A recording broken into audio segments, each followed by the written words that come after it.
찬양과 말씀과 또 기도를 통해 주시면 하나님의 은혜를 함께 나누기를 원합니다. 오늘 하나님의 말씀은 창세기 12장 10절에서 20절 말씀입니다. 12장 10절에서 20절 말씀인데요. 12절까지만 한 목소리로 같이 읽겠습니다. 10절에서 12절입니다. 시작. 그 땅에 비들이 내렸으므로 아브라함이 그에게 우려되고 거리로 내려갔으니 이는 그 땅에 비들이 심하였습니다. 그가 애굽에 가까이 이르렀을 때에 그의 아내 사라에게 말하되 내가 이에 그대는 아름다운 여인이다. 애굽 사람이 그대를 볼 때에 이르기를 이는 그의 아내라 하여 나는 죽이고 그대는 살리리니. 학교 다니는 애들을 이렇게 한 번씩 나이를 할 때가 있습니다. 그러면은 제가 늘 물어보거든요. 오늘 학교 재밌었니? 물어봅니다. 그러면은 똑같습니다. 대답이.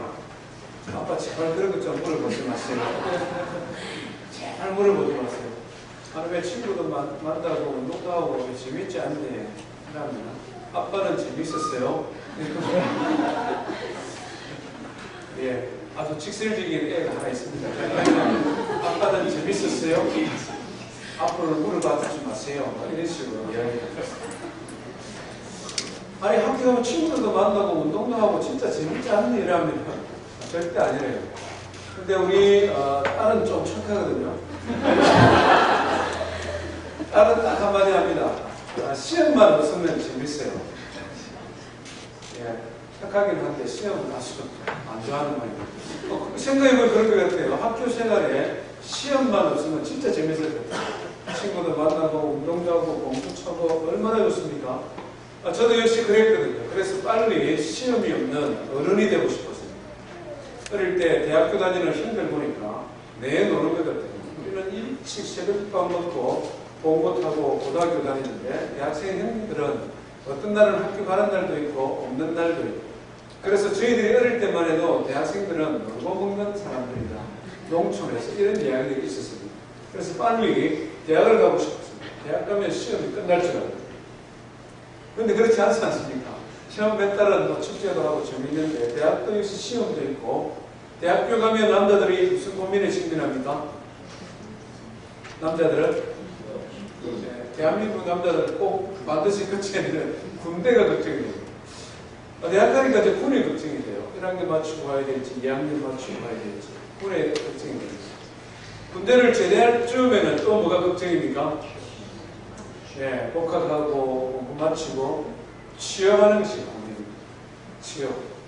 그렇게 해서 이력서를 야장 내고 어떤 친구들은 취업했다고 한턱 내는 친구들 하면 또 어떤 친구들은 취업을 못해서 힘들어하는 취업이라는 시험이 또 우리 앞에 있는 것을 보게 됩니다. 취업하고 끝납니까? 예, 취업하는 거하고 직장생활 잘하는 건 또 다른 문제지 않습니까? 그럼 직장에 혹시나 직장 상사 가운데 조금 괴팍한 분이 한두 분 계시면 직장생활 참 힘듭니다. 날마다 시험의 연속이 아닐 수 없습니다. 직장생활하면 또 무슨 시험이 우리 앞에 있습니까? 직장생활하고 이제 조금 자리 잡아가면 뭐 해야 되죠? 결혼해야 되지 않습니까? 결혼해야 되잖아요. 그래서 뭐 결혼 안 하고 사는 사람들도 많은데 사실 결혼해야 되거든요. 빨리 하세요. 결혼 안 하고 사는 분도 있는데 결혼 빨리 해야 됩니다. 빨리 해서 하나님 우리에게 주신 사명을 감당해야 되고요. 결혼하는 것과 결혼 생활을 잘 유지하는 건 또 다른 이야기죠. 결혼을 잘하기 위해서 이 사람 저 사람 만나고 장시간 연애를 하고 결혼 화보 찍으러 한국까지 비행기 타고 갔다 오고 이렇게 하지만 결혼하고 또 행복하게 사는 것은 또 다른 문제입니다. 참 난제입니다. 시험들이 우리 앞에 많이 있는 것을 보게 됩니다. 비록 짧은 인생이지만 결론이 한 가지 있는데요. 우리 인생은 시험이 없을 때가 없다. 시험이 없으면 학교 생활 재밌을 것 같고 시험이 없어야 인생이 행복할 것 같은데 문제는 시험은 없을 수는 없다는 것입니다. 신앙생활 역시 마찬가지라고 생각됩니다. 예수님 믿고 난 다음에 하나님께서 우리를 바로 데려가시면 시험이 없겠죠.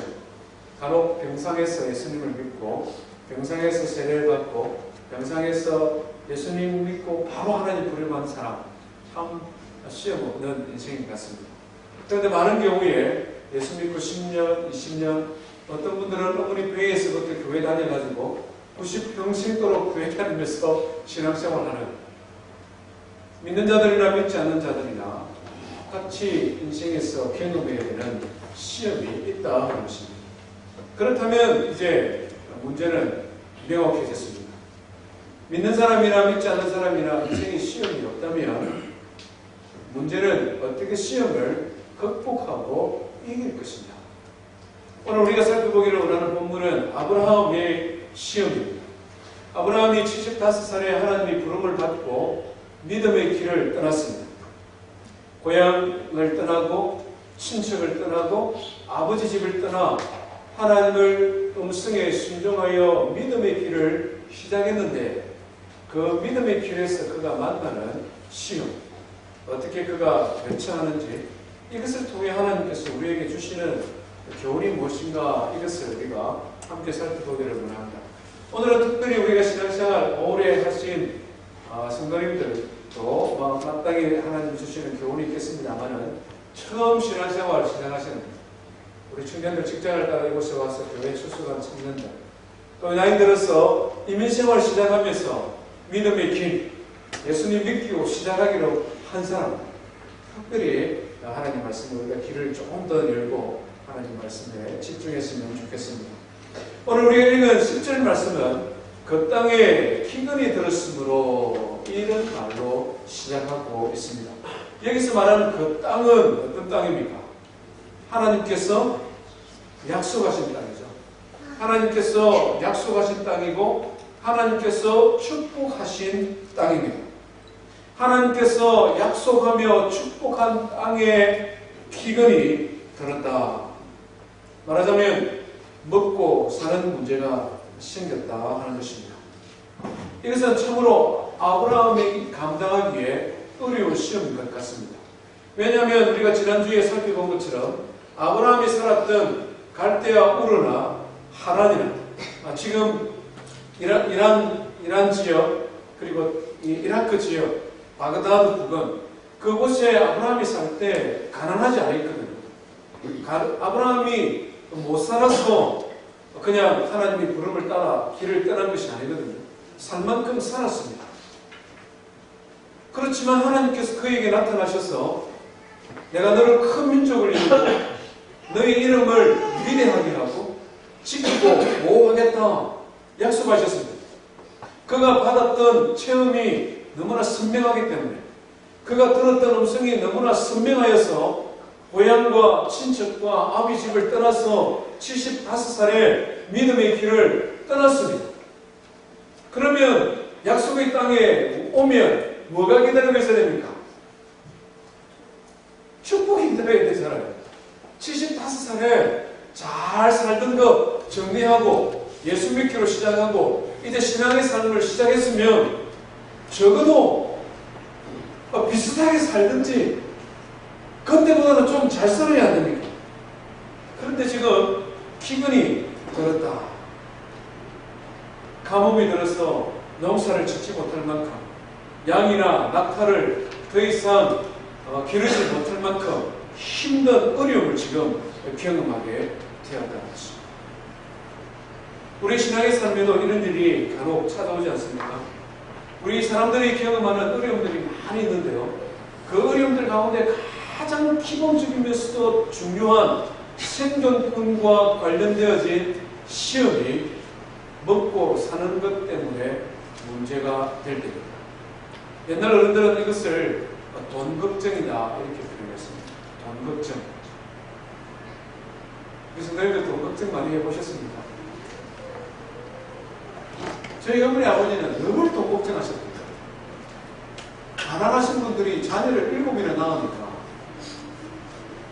농사를 지으면서 시집장가 보낼 때마다 뭐합니까? 자식들 끈 붙인다 그러잖아요.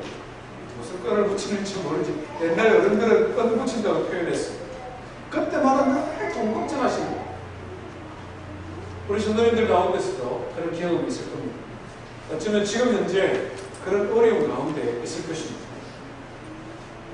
아내가 크레딧 카드를 아무 생각 없이 빌려주는 바람에 저도 돈 걱정을 엄청 해본 적이 있습니다. 그게 그렇게 될 줄은 몰랐다 말하는데 솔직히 말해서 그냥 빨간 딱 전화가 오잖아요. 독촉장 전화도 오잖아요. 제2 금융권으로 오는 것 같습니다. 이러고 난 다음에 전화가 옵니다. 전화를 한참 오더니 나중에는 사무실로 오세요. 그렇지 않으면 찾아가겠습니다. 아주 협박은 돈 걱정입니다. 아브라함이 지금 다친 걱정이 바로 먹고 사는 문제, 경제적인 문제, 인생에 있어서 큰 어려움을 그가 당했다는 것입니다. 여기서 오늘 우리가 첫 번째 받아야 되는 하나님의 교훈이 있는데요. 우리 한번 같이 해봅시다. 약속의 땅에도 시험은 있다. 이것이 그냥 너무나 간단한 것입니다. 너무나 심플한 교훈인데요. 약속의 땅에도 기근은 있다는 것, 시험은 있다는 것입니다. 이것은 당시 농사짓는 농사꾼이 당하는 기근만을 말하는 것이 아닙니다. 잘 다니던 회사가 갑자기 문을 닫으면 그때부터 기근이 시작되어지는 것입니다.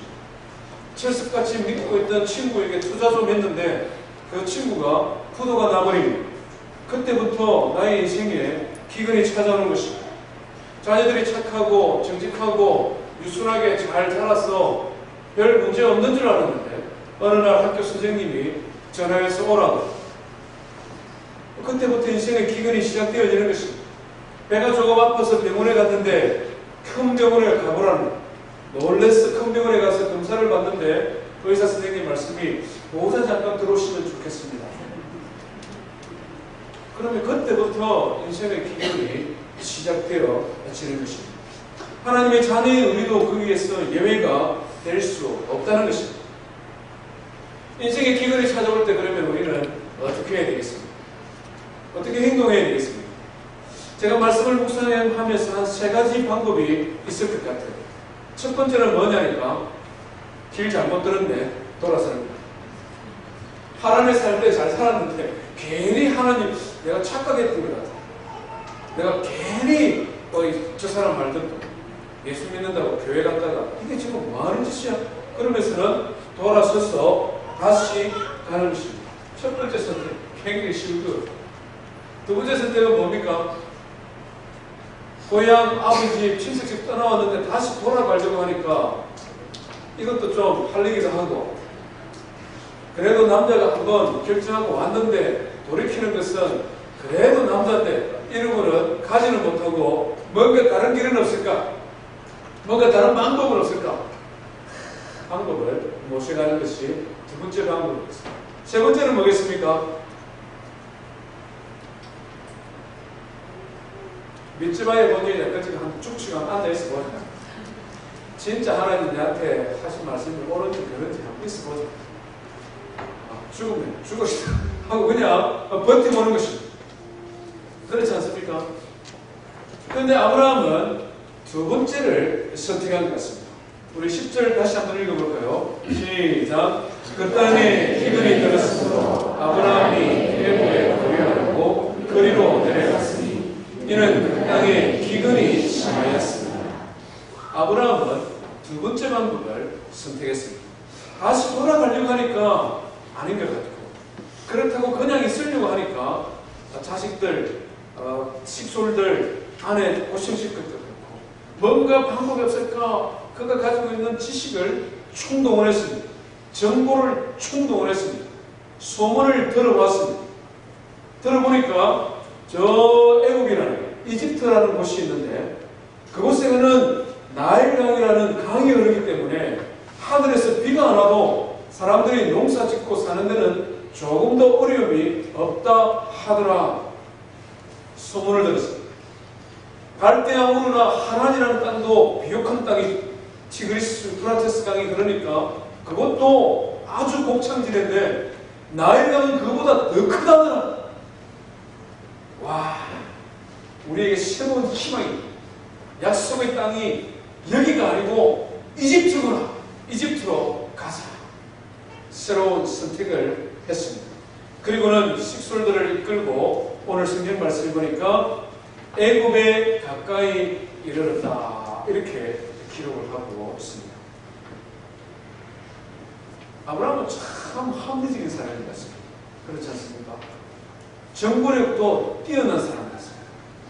경제의 흐름을 센스 있게 포착을 하고, 포착을 하고 난 다음에는 결단도 분명하게 하는 과단성이 있는 사람 같아 보입니다. 근데 뭐 한 가지 좀 서운한 것 없습니까? 뭔가 좀 깨름직한 것은 없습니까? 아브라함이 애굽으로 내려가기를 결정한 것 자체는 선한 것도 아니고 악한 것도 아니고, 우리가 그냥 일반 상식적인 눈으로 보면 그것은 합리적인 선택입니다. 그것은 굉장히 바른 선택인 것 같습니다. 근데 한 가지 좀 깨름직한 것이 있는데, 그것은 그를 불러준 하나님과 상의가 없다는 것입니다. 하나님과 의논이 없다는 것입니다.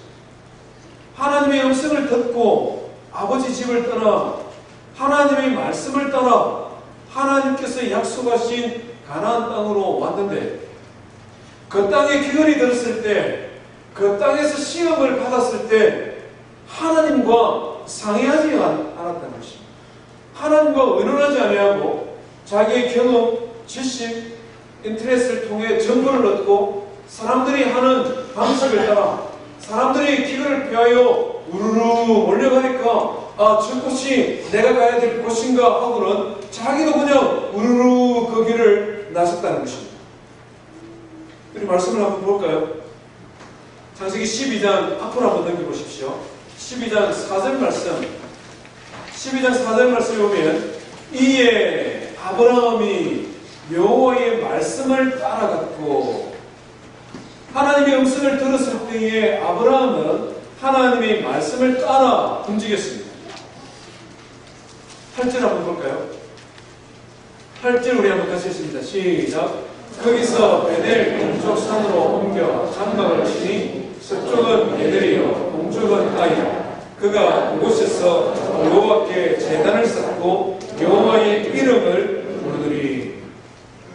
약속의 말씀을 따라 가나안으로 왔을 때 아브라함이 뭘 했다고요? 제단을 쌓고 여호와의 이름을 불렀다. 오늘 우리식으로 표현하면 아브라함이 뭐 했습니까? 하나님 앞에 예배하고 하나님 앞에 기도했지 않습니까? 13장 4절 한번 읽어볼까요? 13장 4절입니다. 시작. 그가 처음으로 제단을 쌓은 곳이라. 그가 거기서 여호와의 이름을. 하나님의 음성을 듣고 가나안 땅으로 올 때는 하나님 앞에 예배하고 하나님 앞에 기도했습니다. 그런데 그 가나안 땅에 살면서 기근이 되니까, 가뭄이 되니까, 먹고 사는 문제가 생기니까, 시험이 닥쳐오니까 그때는 하나님 앞에 예배하고 기도하는 것을 잊어버렸다는 것입니다. 기근이 하루 이틀 비 안 온다고 기근이라고 합니까? 적어도 기근, 적어도 감으로써 사람이 굶어 죽는 상황이 되는 것은 1년, 2년 비가 안 와야 됩니다. 기근이 심하게 들었다니까 몇 년이 된 것 같아요. 그런데 그 기간 동안에 아브라함이 하나님 앞에 제단을 쌓았더라, 하나님 앞에 기도했더라, 이와 같은 것이 없다는 것입니다. 기록이 없다는 것입니다.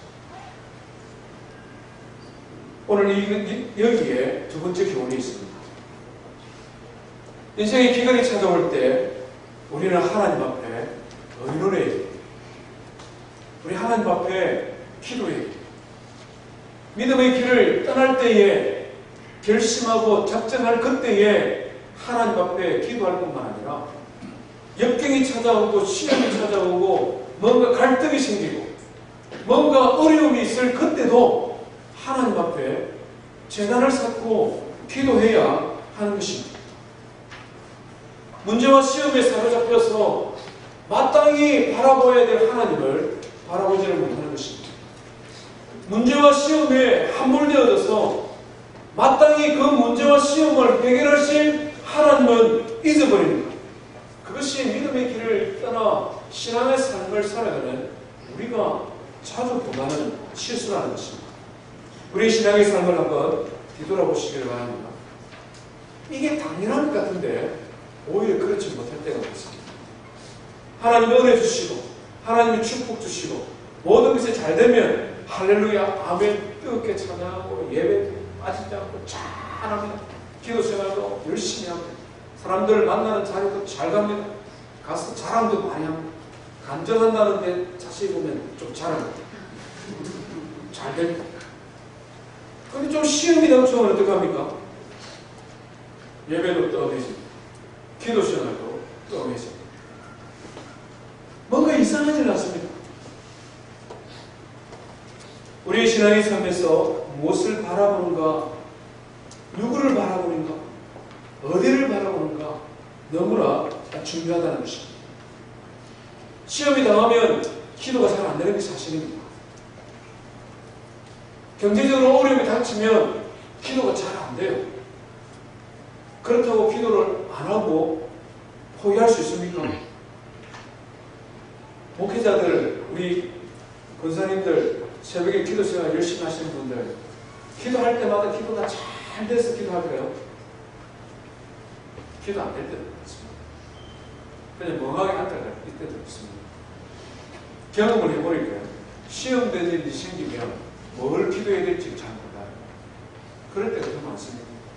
그래도 기도의 자리에 나오는 이유가 뭡니까? 우리의 마음이 내가 지금 하나님을 향하여 있습니다. 이것이 기도입니다. 시험이 들고 어려움이 있으니까 기도의 자리를 접어버리고 예배의 자리를 쉬어버리고 그것이 문제의 해결책이 아니라 기도의 자리를 나와도 힘들어도 기도가 잘 안 되어도 하나님 나의 시선이 하나님을 향하여 있습니다. 하나님 나의 마음은 하나님을 향하여 있습니다.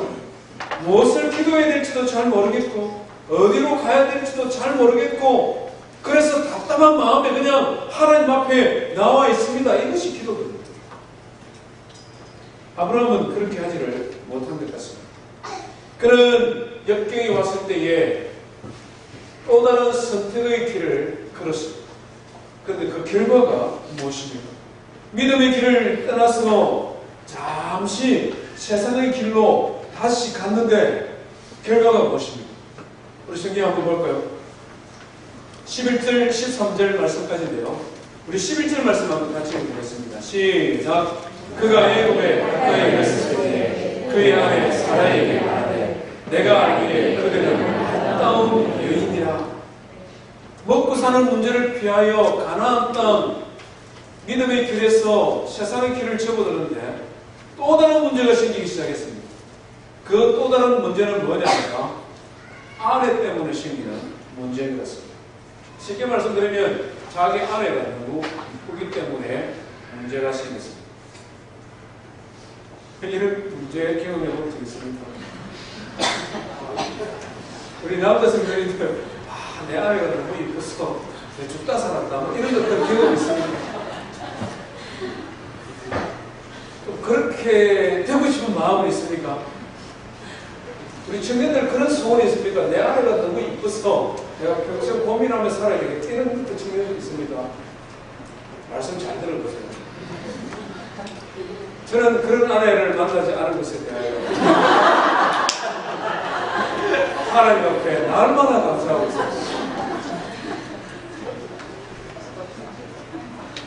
내일 새벽기도 안 나오면 저를 신방해 주시고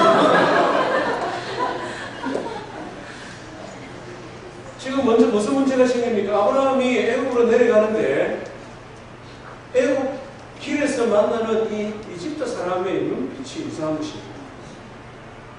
아브라함은 대충 보고 아브라함 옆에 있는 사라를 유심히 쳐다보는데 그 눈에 업력이 가득한 것입니다. 이집트는 부자 나라고 강대한 나라고 먹고 사는 문제 없습니다. 그때 그 시대에 그 지역을 거의 통치할 만큼 강력한 이미 제국을 이루었던 그런 나라입니다. 그런데 저기 가나안이라는 땅에서 아브라함과 사라와 또 한두 명 식솔들을 이끌고 내려오는 사람을 보니까 남자는 별 볼 일 없고 아내가 너무 이쁜 거예요. 이집트 사람들의 마음에 어떤 마음이 생기겠습니까? 저놈 저거 없애버리고 저거 안으로 삼으면 되겠다, 이런 생각이 드는 것입니다. 그래서 그것을 아브라함이 본 것입니다. 아브라함이 가슴이 퉁, 간이 퉁 떨어지는 것입니다. 그런데 아브라함이 하는 행동이 뭡니까? 자기 아내를 지키려고 뭔가 방법을 모색을 해야 되는데 자기 살려고 지금 하는 게 뭡니까? 아내하고 의논하기를, 여보 잠깐만 이러면서, 이 사람들 지금 눈동자, 이 사람들 눈동자, 당신이 너무 아름답기 때문에 나를 죽이고 당신을 가로칠지도 모르겠다. 그러니까 의논을 하기를 우리가 합의하자. 이제 사람들 만나면 우리들이 부부라고 말하지 말고 당신을 여동생이라고 하자.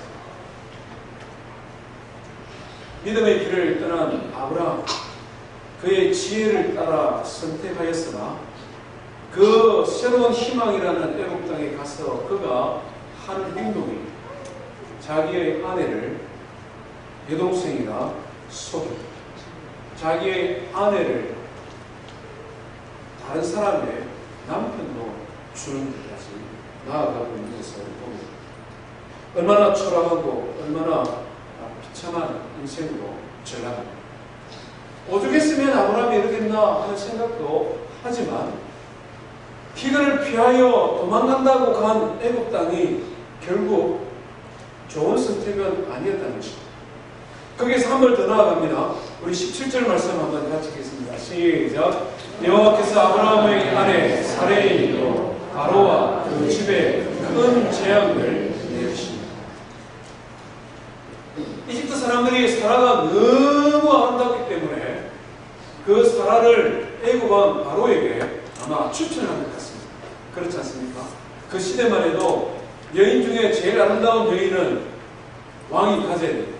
음식 중에 제일 맛있는 음식은 왕이 먹어야 됩니다. 그런 시대지 않습니까? 그러니까 신하들이 사라를 바로 왕에게 추천을 한 것 같습니다. 바로 왕은 보니까 너무 이쁘거든요.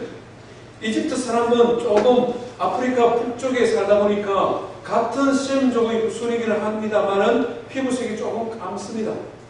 그런데 이 아브라함은 같은 셈의 후손이지만 저 북쪽에 살다 보니까 코가 조금 더 우뚝 쓰고 얼굴도 선이 조금 더 분명한 북쪽 지방에 사는 그런 미인이거든요. 지금까지 이집트 여인만 아내를 삼다가 사라를 보니까 바로의 눈이 그냥 확. 그래서는 아내를 삼기 위해 궁중으로 들였다.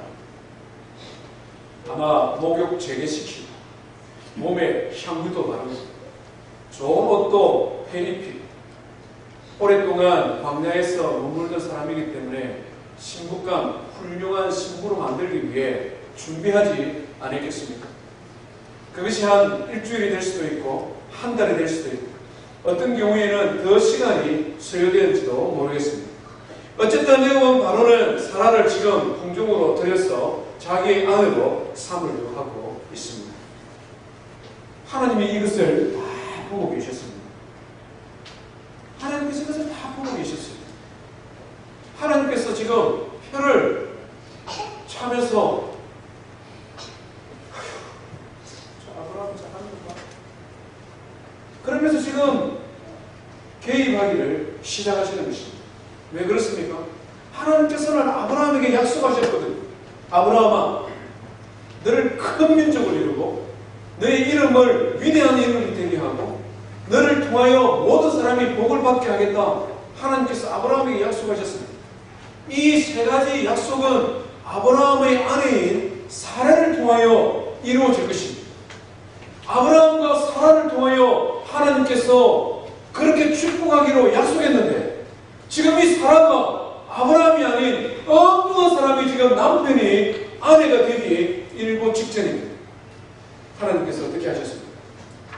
오늘 성경 말씀을 보니까 아내 사라를 위하여 애굽의 바로의 집에 큰 재앙을 내리십니다. 17절에 여호와께서 아브라함의 아내 사레의 일로 바로와 그 집에 큰 재앙을 내리십니다. 하나님께서는 하나님의 언약을 지키기 위해 사레가 애굽 왕 바로의 아내가 되는 것을 그냥 지켜보실 수가 없는 것입니다. 그래서 하나님께서는 그것을 막기 위해 바로의 집에 지금 재앙을 내리고 있다는 것입니다. 우리 신앙생활 참 잘해야 됩니다. 말씀을 묵상하면서 덜컥 겁이 날 정도로 하나님이 주시는 음성이 있는데요. 최목사야, 너 믿음의 길을 끝까지 잘 걸어가라. 경고하시는 거예요. 하나님께서 아브라함에게 큰 축복을 약속하셨는데 그 큰 축복 가운데 하나는 너로 하여금 모든 민족, 모든 족속이 복을 받게 하겠다. 축복의 통로가 되겠다는 것이 약속이고 축복인데 아브라함이 그 믿음의 길을 벗어나니까 오히려 저주의 통로가 지금 되고 있는 것입니다. 아브라함이 지금 잘못했는데 아브라함이 믿음의 길을 벗어났는데 하나님께서는 그 아브라함을 지키게 하려고 애굽 왕 바로를 지금 치고 있다는 것입니다. 물론 애굽 바로가 쓰라고 어렵고 하나님의 사랑스러운 아들 아닙니다. 그는 버림받아서 그냥 자기 인생을 살아가고 있는 것입니다. 그런데 하나님께서는 하나님의 사람 때문에 하나님의 사람을 지키고 하나님의 사람을 보호하기 위하여 그의 곁에 있는 사람을 지금 치고 있다는 것입니다. 더 속상한 일이에요. 애굽 왕 바로가 아브라함에게 하는 말입니다. 우리 18절 말씀 같이 한번 읽어볼까요? 시작. 바로가 아브라함을 불러서 이르되 내가 어찌하여 나에게 이렇게 말하느냐? 내가 어찌하여 그를 내 아내라고 내게 말하지 아니하느냐? 내가 어찌 그를 누이라 하여 내가 그를 데려다가 아내를 삼게 하였느냐? 내 아내가 여기 있으니 이제 데리고 가라. 하나님께서 바로의 집에 내린 큰 재앙이 무엇인지를 기록하고 있지는 않습니다. 그러나 분명한 건 한 가지는 애굽 왕 바로가 느끼기에 충분했다는 것입니다. 내가 이렇게 지금 왕이 되어서 태평성대를 하고 있는데 갑자기 그냥 집안에 재앙이 닥쳤는데 뭐 사람이 죽었든 질병에 걸렸든 아니면 집에 불이 났든 뭔지는 모르겠습니다. 그런데 애굽 왕 바로가 느끼기에 너무나 큰 일이 지금 자기에게 닥쳤는데 이유가 뭐냐? 이유가 뭐냐? 곰곰이 생각해 보니까 이 사라라는 이 여인을 아내로 맞이하기 위해 준비하는 과정에 지금 이런 일이 생깁니다. 다른 이유 없다. 이 여자 때문에. 그래서 지금 아브라함을 부른 것입니다. 아브라함에게 하는 말이 어찌하여 왜 그렇게 말했습니까? 왜 당신의 아내라고 정직하게 말하지 않았습니까? 왜 그렇게 정직하지 못했습니까? 빨리 이 사라를 데려가십시오. 이 사라 때문에 내가 죽을 뻔했습니다. 지금 그 표현이 좋습니다. 뭡니까? 누가 하나님을 섬기는 사람인지 누가 이방신을 섬기는 사람인지 헷갈리는 것입니다. 아브라함은 하나님의 부름을 받아 믿음의 길을 떠났는데 한다고 하는 것이 아내하고 짜고 거짓말하고 자기 아내를 이방인 다른 남자의 아내로 주려고 하고 그런데 이방인으로 우상숭배하고 살아왔던 바로는 하나님 앞에 혼쭐이 나서는 아브라함에게 하나님 바로 섬기세요. 하나님 바로 섬기라고 당신 지금 그렇게 지금 이야기하고 있지 않습니까?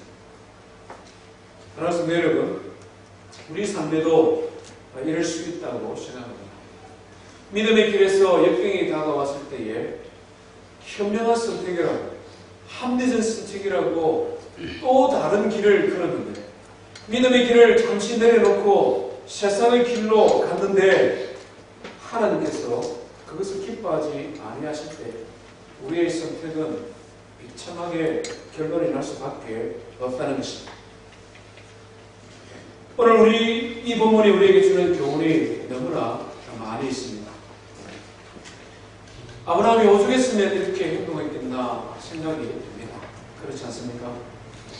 아브라함은 이 모든 수치스러운 경험을 기록하고 하나님의 강권적인 도우심을 입어 다시금 가나안 땅으로 길을 걸어가고 있는 것을 보게 됩니다. 13장 1절 제가 한번 읽어보겠습니다. 아브라함이 애굽에서 그와 그의 아내와 모든 소유와 롯과 함께 네겝으로 올라가니 4절 말씀, 그가 처음으로 제단을 쌓은 곳이라. 그가 거기서 여호와의 이름을 불렀더라. 아브라함은 믿음의 길에서 잠시 벗어났다가 하나님으로부터 큰 교훈을 얻고 다시금 믿음의 길로 들어가고 있는 모습을 우리에게 보여주고 있습니다. 믿음의 길을 떠났다가 끔찍한 그런 일을 경험할 뻔했는데 하나님께서는 그를 지키시고 보호하셨습니다. 그리고 그를 다시금 약속의 땅으로 인도하고 있습니다. 오늘 본문 우리에게 주는 교훈이 많이 있는데요. 우리 다시금 요약해서 말씀을 드리겠습니다. 첫 번째 교훈은 무엇입니까? 약속의 땅에도 기근이 있다는 것입니다. 야고보 사도는 이것을 조금 더 선명하게 우리에게 말씀해 주시는데, 야고보 1장에서 이렇게 말씀합니다. 내 형제들아, 여러 가지 시험을 당하거든. 이것은 가정법인데요, 반드시 일어날 것에 대한 가정입니다. 여러 가지 시험을 당하기 마련인데 온전히 기쁘게 여겨라. 이는 너희 믿음의 시름이 인내를 만들어내는 줄 너희가 알리라. 인내를 온전히 이루라. 이는 너희로 온전하고 구비하여 조금도 부족함이 없게 하려 하리라. 믿음의 삶에 시험은 반드시 있다. 그것을 인내로 버텨내라는 것입니다. 인내로 버텨내라. 그 자리 지키고, 그 믿음의 자리를 지키고, 섣불리 판단하지 말고 행동하지 말고 그곳을 지키고 있으라. 그러면 온전하고 구비하여서 부족함이 없게. 아브라함에게 주신 축복이 큰 만큼 그에 대한 믿음의 시련도 컸습니다. 우리 교회의 직분자로 교회를 섬기는 성도 여러분, 또 이번에 취임하고 임직받는 중직자 여러분, 자리를 지키십시오. 믿음의 자리를 끝까지 지키십시오. 하나님께서 우리에게 주신 직분이 크기 때문에 요구하시는 믿음의 시험도 크고 하나님께서 우리에게 기대하시는 축복도 크다 하는 것입니다. 야고보의 인내를 통하여 배우라. 야고보는 우리에게 또한 그렇게 도전합니다. 내가 가는 길을 그가 아시나니 그가 나를 단련하신 우리는 내가 순금과 같이 정금과 같이 나오리라. 주님께서 우리에게 말씀하셨습니다. 두 번째 교훈은 무엇입니까? 약속의 땅에 시련이 찾아왔을 때 뭐 하라고요? 뭐 하라고요? 하나님과 은혜입니다. 시험이 오면 기도 힘듭니다. 시험이 오면 소극적이게 됩니다. 시험이 오면 터널을 파고 구덩이를 파고 자꾸 안으로 들어가려고 합니다. 그것은 지혜가 뭡니다. 다른 것 다 내려놓더라도 기도하는 자리를 떠났습니다. 조금 전에도 말씀드린 것처럼 기도는 많은 말로 우리의 소원을 하나님께 아뢰는 것, 그것만이 기도가 아니지 않습니까? 기도는 하나님 앞에 나와 기도의 자리를 지키는 것이 나의 마음이, 나의 생각이, 나의 삶이 하나님을 향하여 있습니다. 그것이 기도라는 것입니다. 하나님 앞에 자리를 지키며 기도하고 있으면 하나님께서 우리에게 약속하셨지 않습니까?